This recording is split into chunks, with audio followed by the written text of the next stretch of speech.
Sebastian. You guys love him? Thank you very much for coming out to Houston. It's been really fun these last couple of days, or 2 days. And I love you. You guys, it's such a, well, first of all, Sebastian, thank you for coming to Houston. You're amazing. And we've just, I think everybody, I speak for everyone, we've just all had the best experience with you at this convention. You're just so giving to your fans, you're so generous, and everybody really appreciates it, right guys? The thing that I would boldly suggest to you guys is to enjoy the moment, be in the moment, and let your phones and your cameras and the videos go for the next 40 minutes, and just really, this moment is for you guys. We have 40 minutes here? We got 40 minutes. Oh man. And we got a lot of people who want to talk to you, so we'll start over here at the mic. If you want to stand on up. Hi, how are ya? Hi. Yes, thank you so much for being here. I know that we all really appreciate it. I'm going to start off right off the bat with a serious question.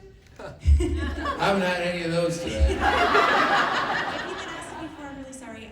But you play obviously a lot of really intense emotional roles. So my question for you is, how do you prepare yourself to get into those scenes that you do? Well, I don't know.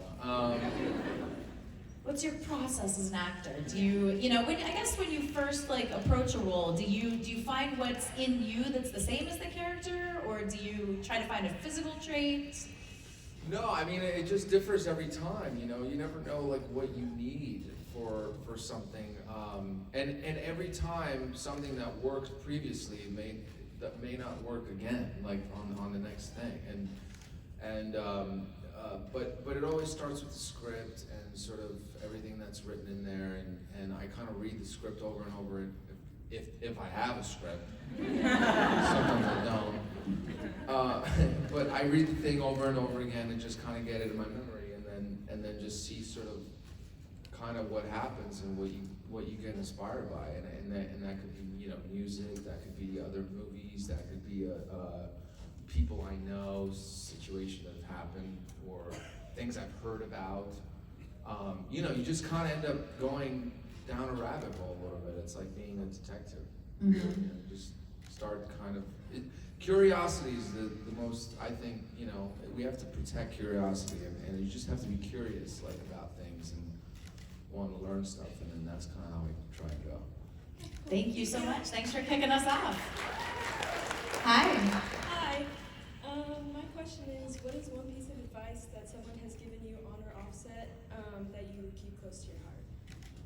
Oh, a piece of advice from a mentor. Or... Don't care about what other people say about you. Woo.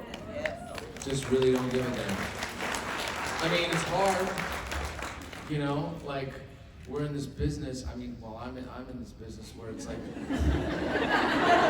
they're all in it with you right now. It's like anything creative, anything, whatever, painting, I mean, anything that's creative, stitching, whatever, is personal. It is, and you need to have a personal thing to it. So, you're gonna be sensitive, but you have to ultimately just go, I'm doing this, and then people are not gonna like that.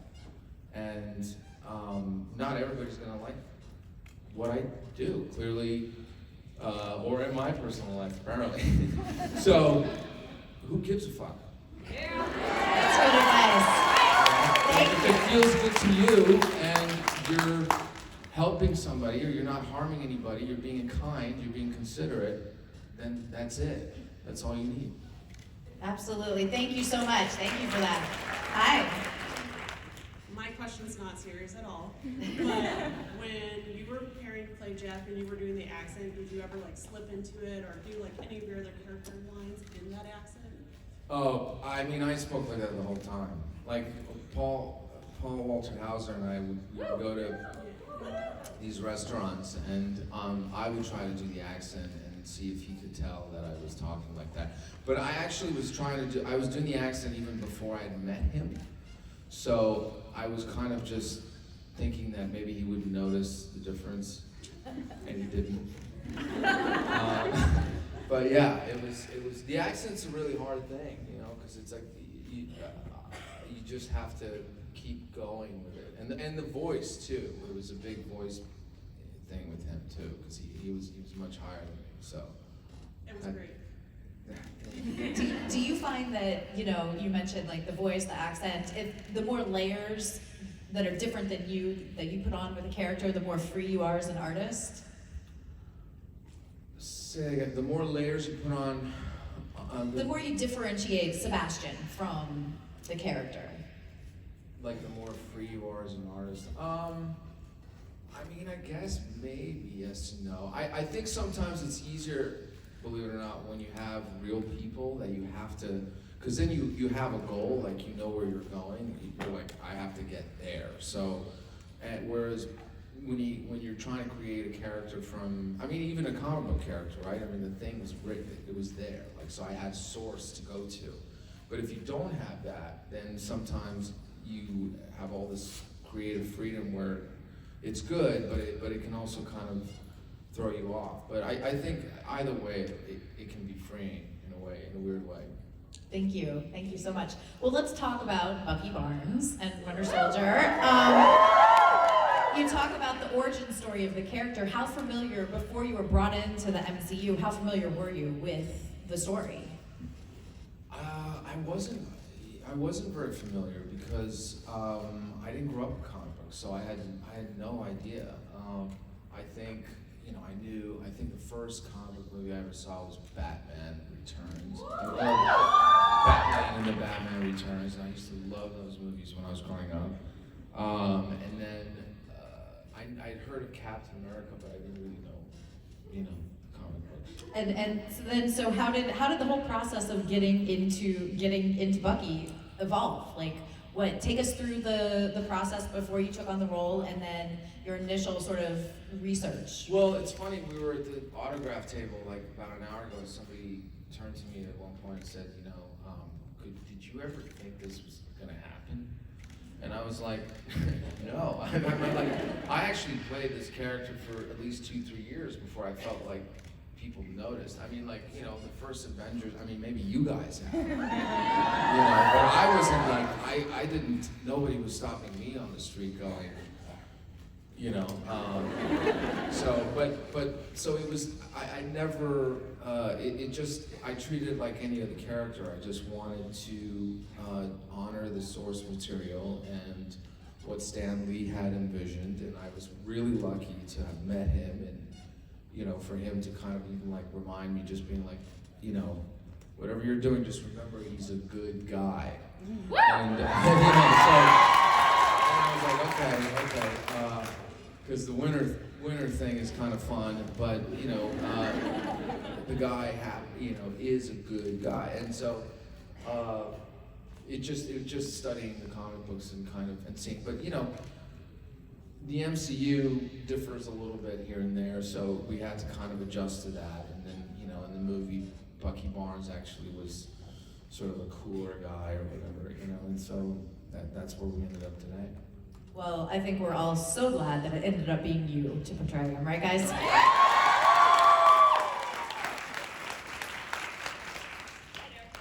had to write this down. So lately I've gotten a chance to see more of your work in some of the independent films you've done, and maturity that comes through in each of the roles you've played has been remarkable to see.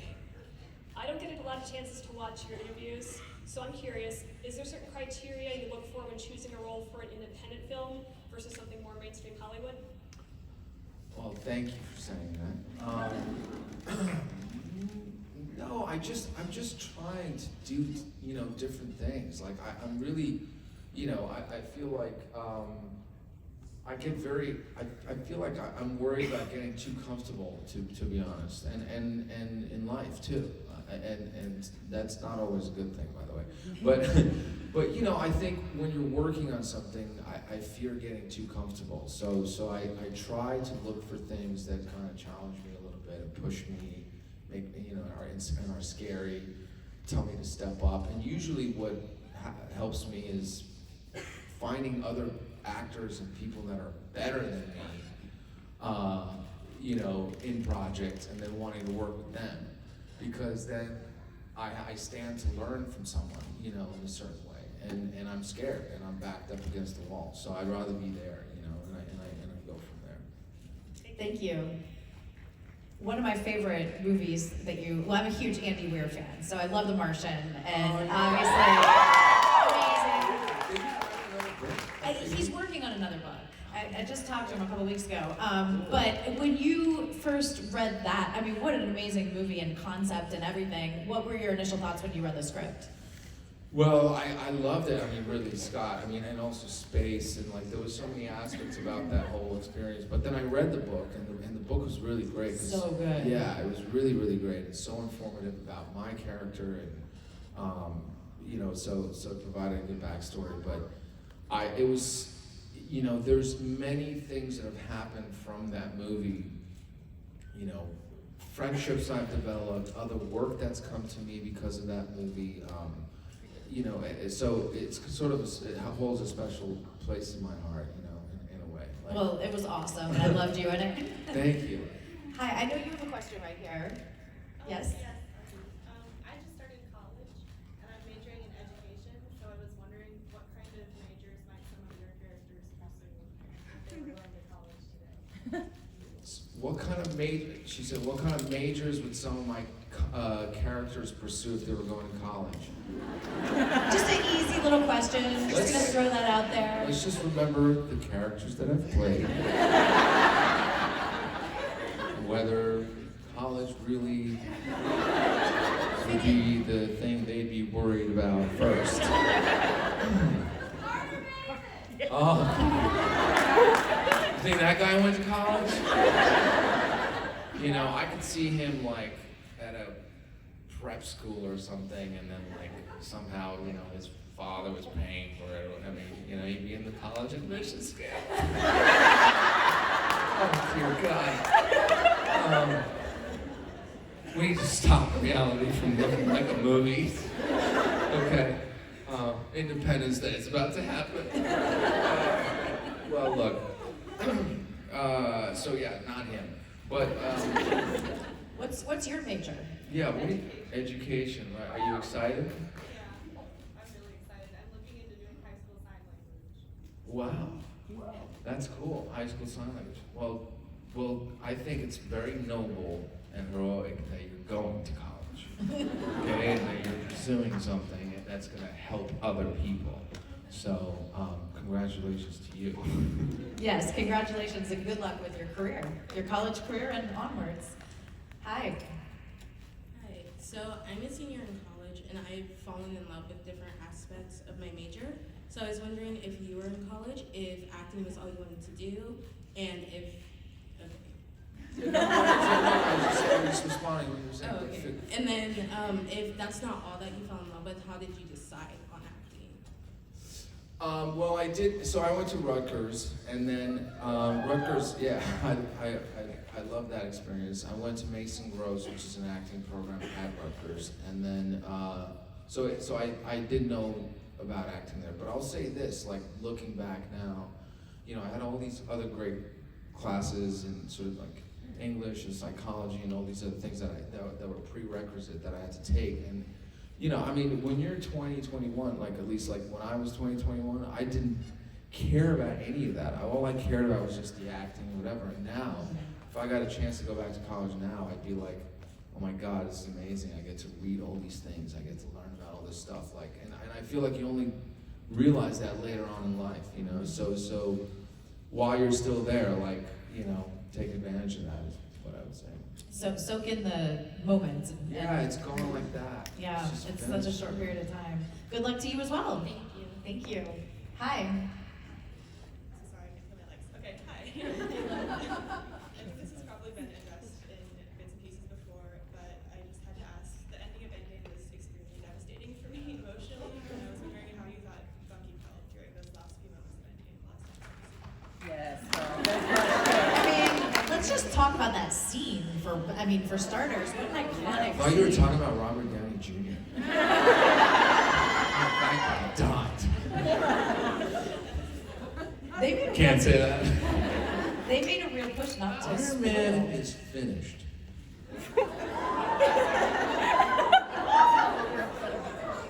Why are we celebrating? Did you guys think I went back like in the Civil War mode? Like I was like, yes. No. I don't know what's gonna happen.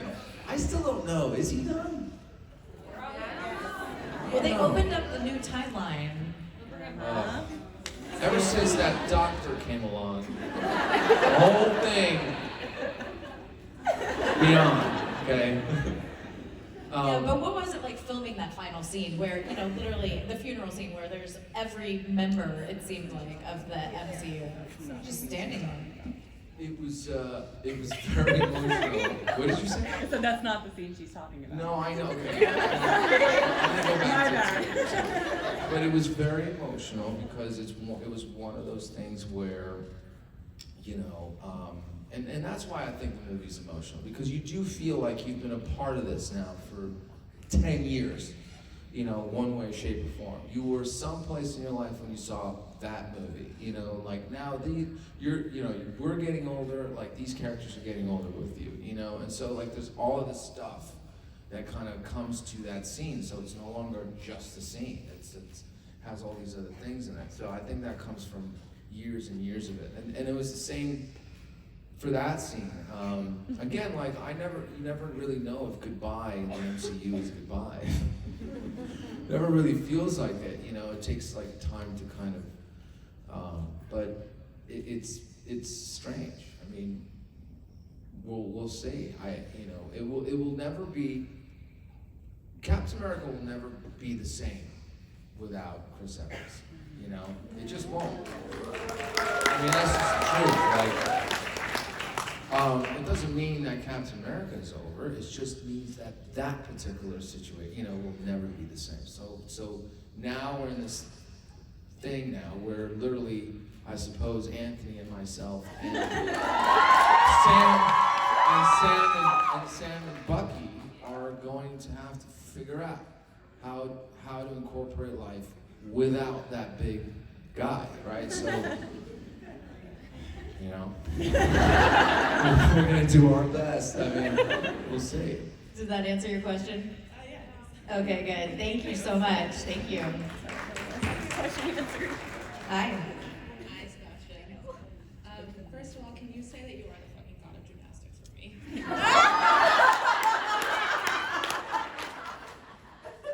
I am the fucking god of gymnastics. It's another line to be proud of. Are you happy now? I am very happy. So now that the whole 10 years of the MCU are over, what's one thing that you learned about yourself, and then one piece of advice you can give to the new actors? The new actors coming into the MCU, Yeah. or okay, yeah. What have I learned about myself? I mean, I would say, looking back, you know, I would have probably told myself to just kind of not worry so much, because there was a plan, and there was a bigger plan, and then that's the same thing for the other actors. Like, it's like, you know, we're very, very lucky to be doing these movies, and you know, you can do your job as best as you can. That's all you're responsible for. You know, that's all I can do. It's just honor this character, honor what's on the paper. You know, it's work that precedes me in a way. So come in there, do the best you can, and then just trust the process, and everybody else around you is working just as hard or even harder to try and make these movies as best as they can be. You know, and I'm gonna say something right now, because you know what, I was sorry, but you know, I was thinking about it. Mm-hmm. You know, apparently Francis Ford Coppola, who's one of the greatest filmmakers of our time, okay, will forever, apparently just went on and said something about these movies. Have you looked at your phones? Have them in your hands? And he said something like, you know, these movies don't add anything, or, you know, I'm paraphrasing, so forgive me, but anyways, something along the lines of like, cinema always has to inspire, and da-da-da-da-da. And I was like, you know, he's one of my heroes, and I was listening to him, and I was like, you know, and meanwhile, I've just spent the day with all of you, just people coming up to me going like, thank you so much for this character. Thank you so much. This movie helped me out so much. This movie inspired me. Now I feel better. Now I feel less alone. Now I feel like, so how can you say these movies are not helping me? You know what I mean? It sort of suddenly becomes imminent to me because I had a first account of it all day long. So anyway, they're just people hard at work to try to always make that happen, you know, for you. So that's what. Thank you. I mean, the great thing about the whole Marvel Cinematic Universe is the suspension of disbelief. You can go in and you can lose yourself in the story, and the characters, because they're told on this, you know, supernatural backdrop, you can relate almost more to them than a Coppola movie. Well, look, hold on. I mean, I still think I'm in The Godfather, okay? but if you think about it, it's more. This is more relatable than The Godfather to many people. Well, look, it's different. The point is, all movies are contributing to something, you know, and I think it's more about that awareness. I mean, again, in my humble point of view, but what do I know, you know? But anyway, so whatever helps somebody, I'm for it. I don't care if it's on a small screen, on an iPhone. I don't care if a genius is behind it, or a company, or whatever. Whatever helps somebody, I'm for it. Absolutely. So, I'm obviously never working with Francis Ford Coppola. Hi. So my question is, you have participated in many movies recently, like in its beginning, 355, and the movie in Glade. Though you went to so many places in different countries, so did you find anything new while shooting the film? And which kind of movie or TV series would you like to join next, except for Marvel series?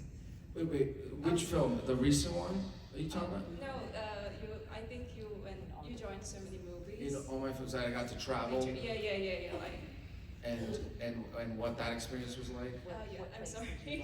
Oh, what place did I love? Oh God, I mean, I don't know. I mean, I felt, you know, Paris is pretty great. That's an interesting one. I mean, London's a great city. I don't know. I mean, you know, Beijing was great. I want to go to Japan badly. I mean, I have Brazil. I mean, I wasn't shooting there, but I got to go there. That was an unbelievable city.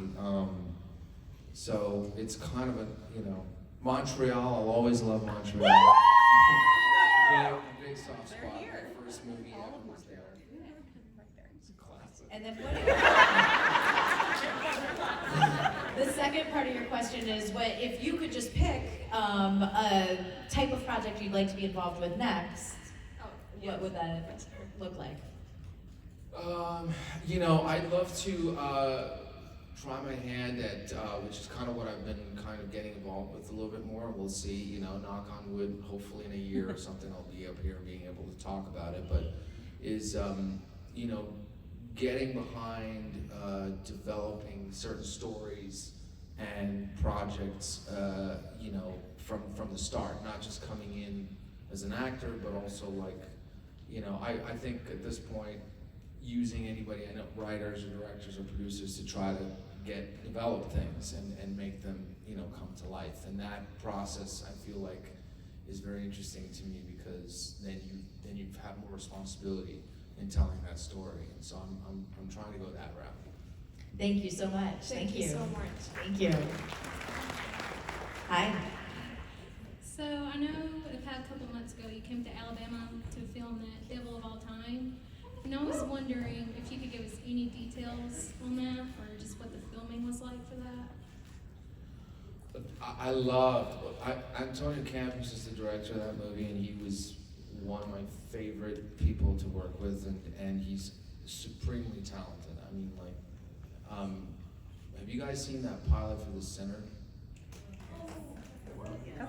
Yeah, I didn't really sleep for like a week. after that. But anyway, he's got some other interesting, amazing movies. You guys should definitely look him up. And but I loved working with him, and we got to shoot it on film, which was really interesting and it looks incredible, and from what I've seen. And then yeah, it's just one of those movies that really has really crazy characters, and everybody got to go to another place, and as did I, and I was really lucky to be part of that. Thank you. Thank you. Hi. Hi. I just want to say thank you for me and many of these people here. Like, all my life I've been told that I need to change who I am, but you helped me realize that I don't have to change who I am to love who I am. And I just thank you. And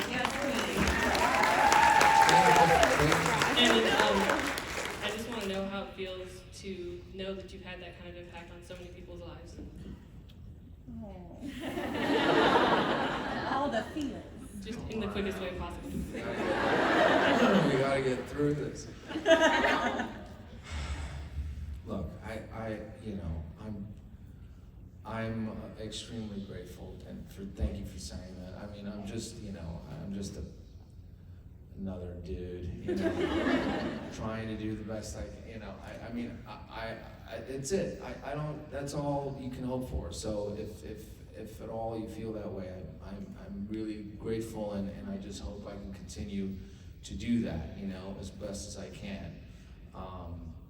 But I'm a human being too, so I'll have my moments as well, just remember that.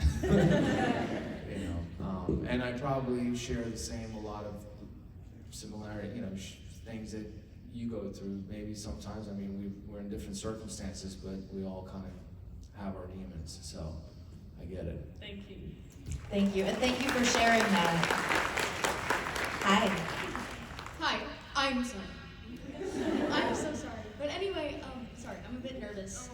Don't be nervous. This is the first time I've really felt comfortable enough to do something like this. Well, that's good. So thank you for that. And this is a early birthday present for my 16th. And Happy birthday. Thank you. So I have like a quick thing. So I was wondering, I was contacted by someone who was asking if you could, I guess their friend was going through a difficult time, and they wondering if you could like say something nice for them. The friend's name is RC. And also, my question is, what's your favorite dessert? Because I figured a lot of things are really serious, so why not lighten it up a bit? Well, what's his favorite dessert? What is his favorite? Let's start there. I just like everything chocolate. Yeah. Chocolate and everything peanut butter. Yes. Sometimes I take like chocolate bars and I'll break them into pieces and just dump them in a peanut butter jar. And then I'll sit in front of my television and I'll just eat it. And sometimes I'm eating the whole jars. Gotta try that, I guess. Were you a fan of the chocolate fountains when those were popular? Remember those? They're fantastic. Yeah. I think we should bring those back. And For sure. yeah, as far as your friend, you can see him downstairs and talk to him there about that. Thank you. Well, whatever it is, I'm sorry to hear that. I hope they're okay. Thank you. Thank you. Hi. Hi. I don't have a question, but I just wanted to say thank you, Sebastian.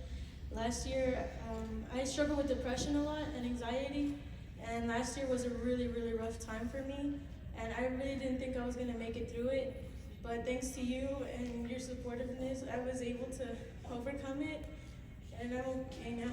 Thank you so much. I love you. Thank you.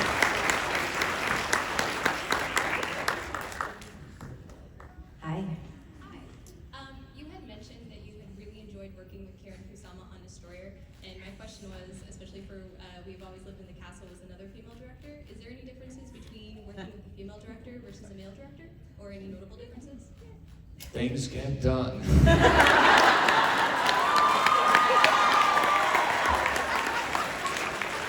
There's no ego.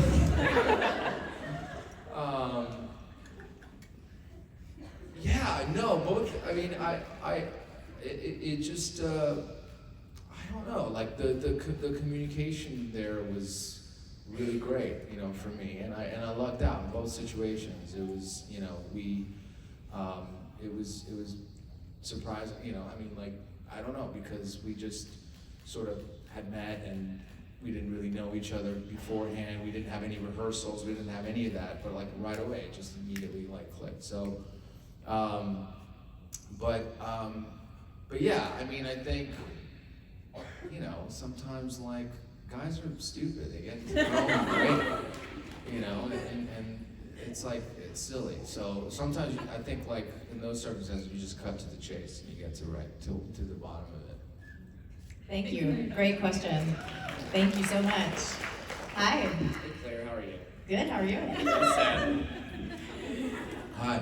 So last year, when you did the unofficial subcon, we thanked you for coming and I made you that card. This year, I got with Sarah and John and we got you another one. Aww. Okay. So this is gonna be for you. Thank you, man. Thank you for everybody that came out. I think that was like a 3-week notice or something. Yeah, it was. This is awesome. Fandemic Tour 2019. Welcome back, Sebcon. Excited. That's awesome. Thank you. All right. Hi, over here. How are you? Drop my almonds. We can get you some more almonds. Don't worry, I'm right here. That's what I'm gonna be when I'm gonna be an old person. I'm just gonna like leave a trail. We can always find you. Hi. Hello. Hi. Which arm do you like more? For Bucky, do you like the silver one or the one from Wakanda? Oh. That's a really good question.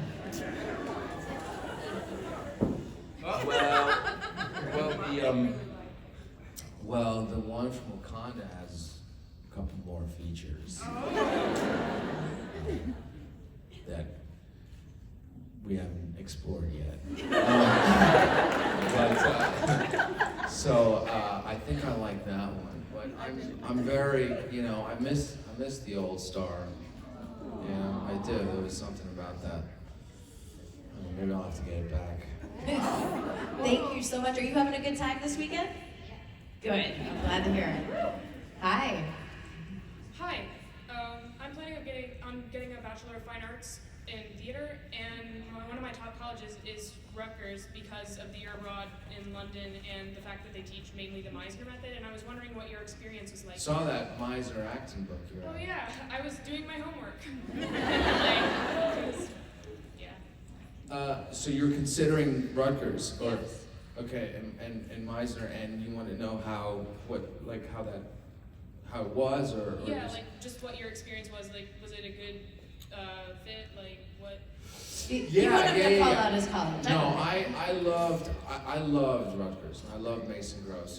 It was incredible, and one of the reasons why it was so important was that year abroad, because, you know, I think when I came in, I was very young, and I wanted to get everything right, you know, and that's my only advice with any acting technique or any book you read. You know, it's like, yes, you read it, you sort of study it like it's like a textbook or whatever, but just remember it has like another way of seeping into you. You know, you can't just like learn it and try it and figure, like it takes time, and but so it was very difficult for me those first 2 years actually over there, but then when I got my junior year, I sort of, I don't know, something happened. Like everything I had done sort of clicked in, and I walked away with some of the closest friends in my life, and I did some of my work there that to this day I'll say like was better than anything I've done so far, like in terms of the plays I was doing and stuff. So it's a great school. I will always say that. I wouldn't be here without it. Thank you, and good luck to you. And we have time for just a couple more questions, and right before we get over here to Spider-Man, I loved you on Once Upon a Time, and you only had 6 episodes, but you were so amazing. So tell me a little bit about how you created that character.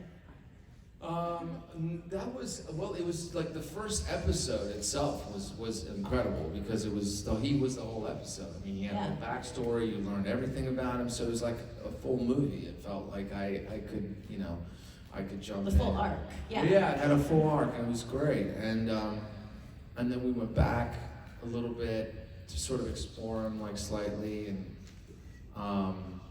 it was interesting because there were times where it felt like potentially you could keep going further with that character, but there was, he also had like kind of like a finality to him in a weird way, but I enjoyed it, I loved it. And you were so good, so I Thank just you. wanted to say that before we finished. Hi.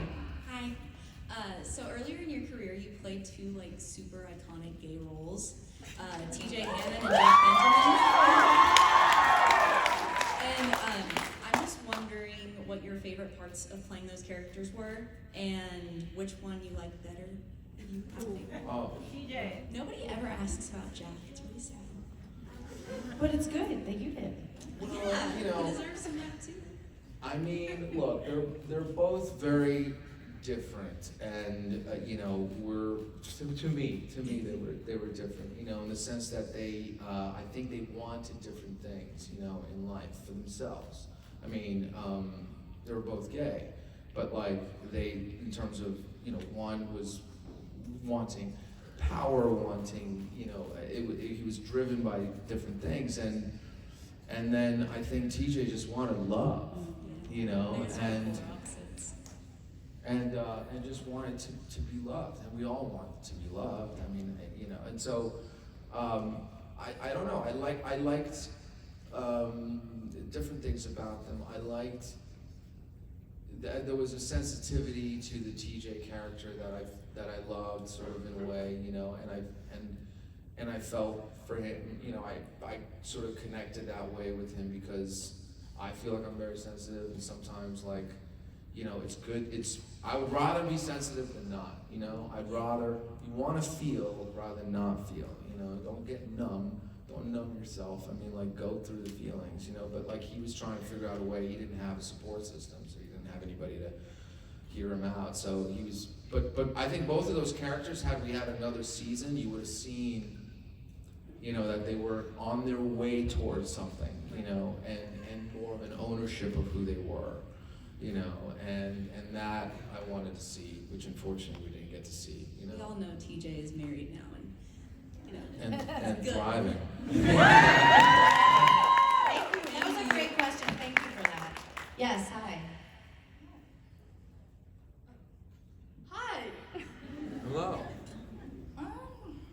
I've got two questions. One of them is for my friend in Argentina and stuff, and she wanted to know if anything around in that corner, if you can dropping by. I'd love to go to Argentina. I haven't been there ever. I take you. There it is. It looks like I'm leaving tonight. And what's your second question? Do you keep your stuff by any chance? Like props and wardrobe? No, like personal stuff we give you. Oh, I'm sure you have a collection. I have things like the books and things that I take, Like the binder and the stuffed animals I give you. But it's tough to travel with everything, and anything sort of stuffed that I haven't that I've been given, I usually will end up maybe with kids and other situations. But look, I mean, you guys are always you go out of your ways beyond, you don't have to. I mean, I always appreciate it so much, but it's I do travel all the time, so. Thank you so much. And our last question over here, hi. Okay. My name is Natalie, and my question's from the movie Endgame. We've all seen it, right? We all seen it. You're good. At the end of Endgame, Steve leaves with the Infinity Stones of Vincenzo. If it were the other way around, what would you want to tell Steve as a goodbye, and also where would you want to go? If it was the other way around, and Steve wasn't going, but I was going? Yeah. Oh, tough to end on. Depressing. Man, I mean,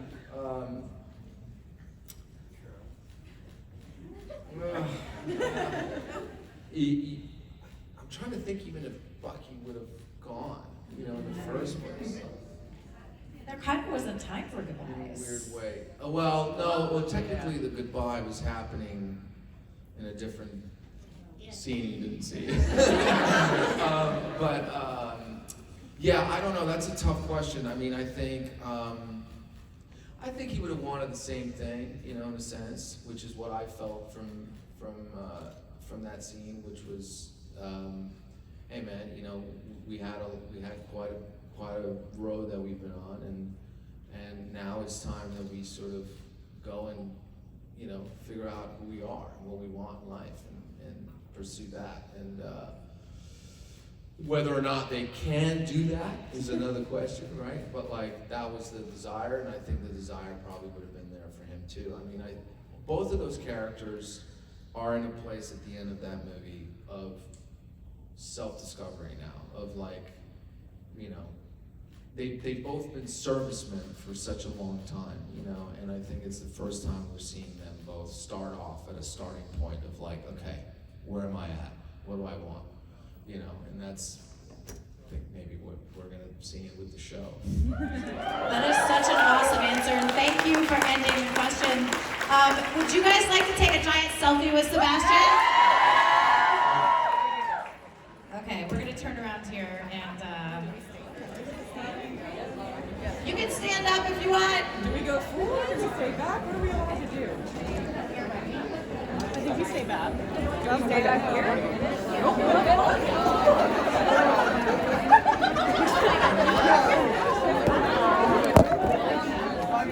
Okay, guys, we gotta make a quick